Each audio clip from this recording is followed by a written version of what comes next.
Hi, this is Melissa with Celiac Safe Cooking. Welcome. It's chaos in my house, so you're going to hear lots of noise background. I have a couple of bread videos that I'm editing and getting them pieced together to upload, but I wanted to go ahead and start with this of how I organize my pantry with all of the stuff. When you first start doing gluten-free baking, it can be really overwhelming how many different ingredients you need. It's significantly higher than what you would normally see with regular baking. And so I have found that when I first started, I had tons of bags like this everywhere in my pantry. I couldn't tell what was full. I couldn't tell what wasn't.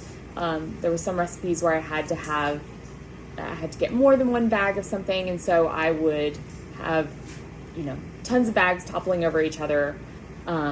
Some opened, it was a mess. My kids would get into stuff and then suddenly it would spray flour everywhere and it was just kind of chaos. And I mean, my house is chaos anyway. If I can add a little semblance of order, I want to. And so I found these at Walmart that were very, very helpful. They are stackable. And I got kind of four different sizes, 3 different kinds. I got these. I don't remember which size they are. And these I got for my big items, things that I use a lot of and I use really frequently. So my cup for cup, my brown rice flour, my almond flour, my arrowroot. I got multiple bags of those items and put them all in here. And that way I'm not going through a bag with just a little left over when I have a big baking day. And I'm not having to try and dig the scoop into the bag of flour and level it off. It's so much easier to work.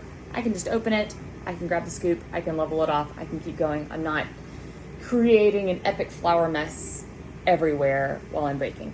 And then I got this size and these. So these stack on top of each other. These also stack 2 deep. And in this, I put things that the bag is maybe a little too big for one of the smaller containers. And I don't necessarily use quite as much of it. So I've got some milk powder and then I've got my brown sugar on it. And I've only got 2 of those, but they can stack 2 across on top of these. And then I got this size here. I've got things in here that, like my oatmeal and stuff that comes in a little bigger container than this. Like this won't fit, or this would fit for kind of like a smaller one. A bigger bag of it's not going to fit in here. Needs to go in here because it's not going to fit in the small one. And so I got some of that for things that I use a little bit more of, but they're not super frequently. Just the bags come a little bit bigger. And then I have these containers for my really small bags. Some of these bags fit in here. Some, it's a little too much, and I put the extra in a little baggie if I don't want to. And when I know that, next time I can upgrade it to a container this size. And then I got these little stickers.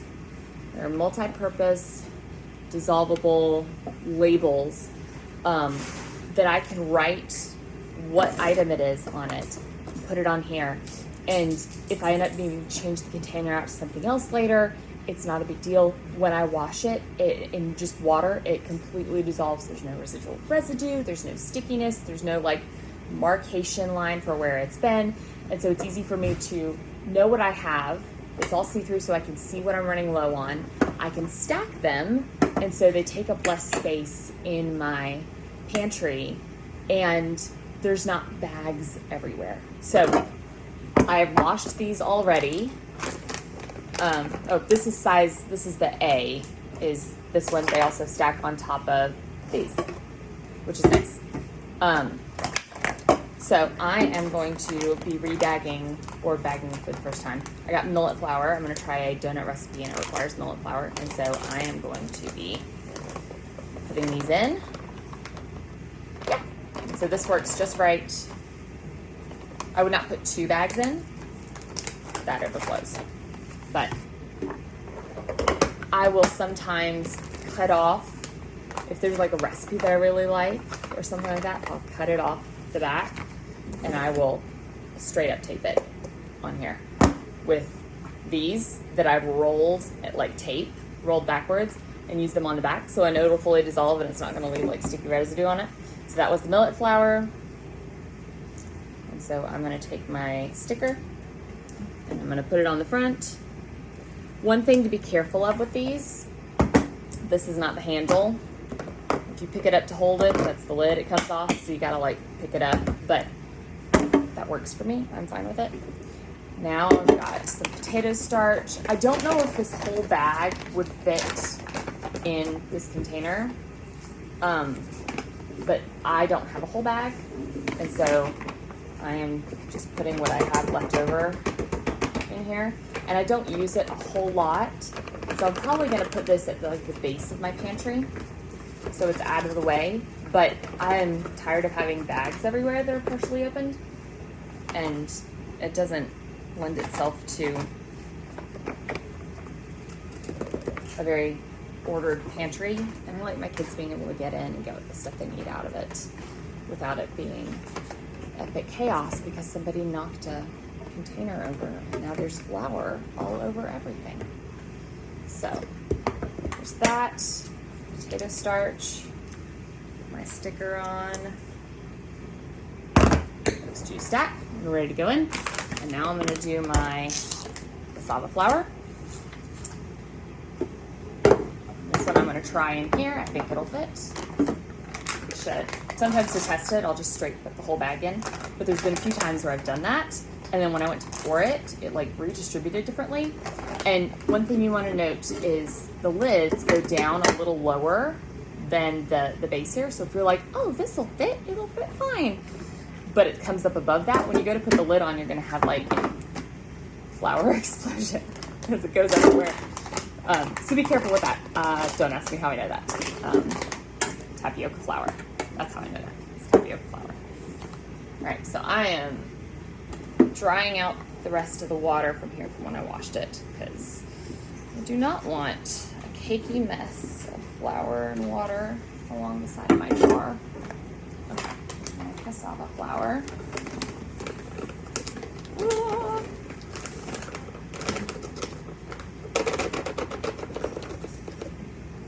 we go. And so yeah, when you first start gluten-free baking, I would say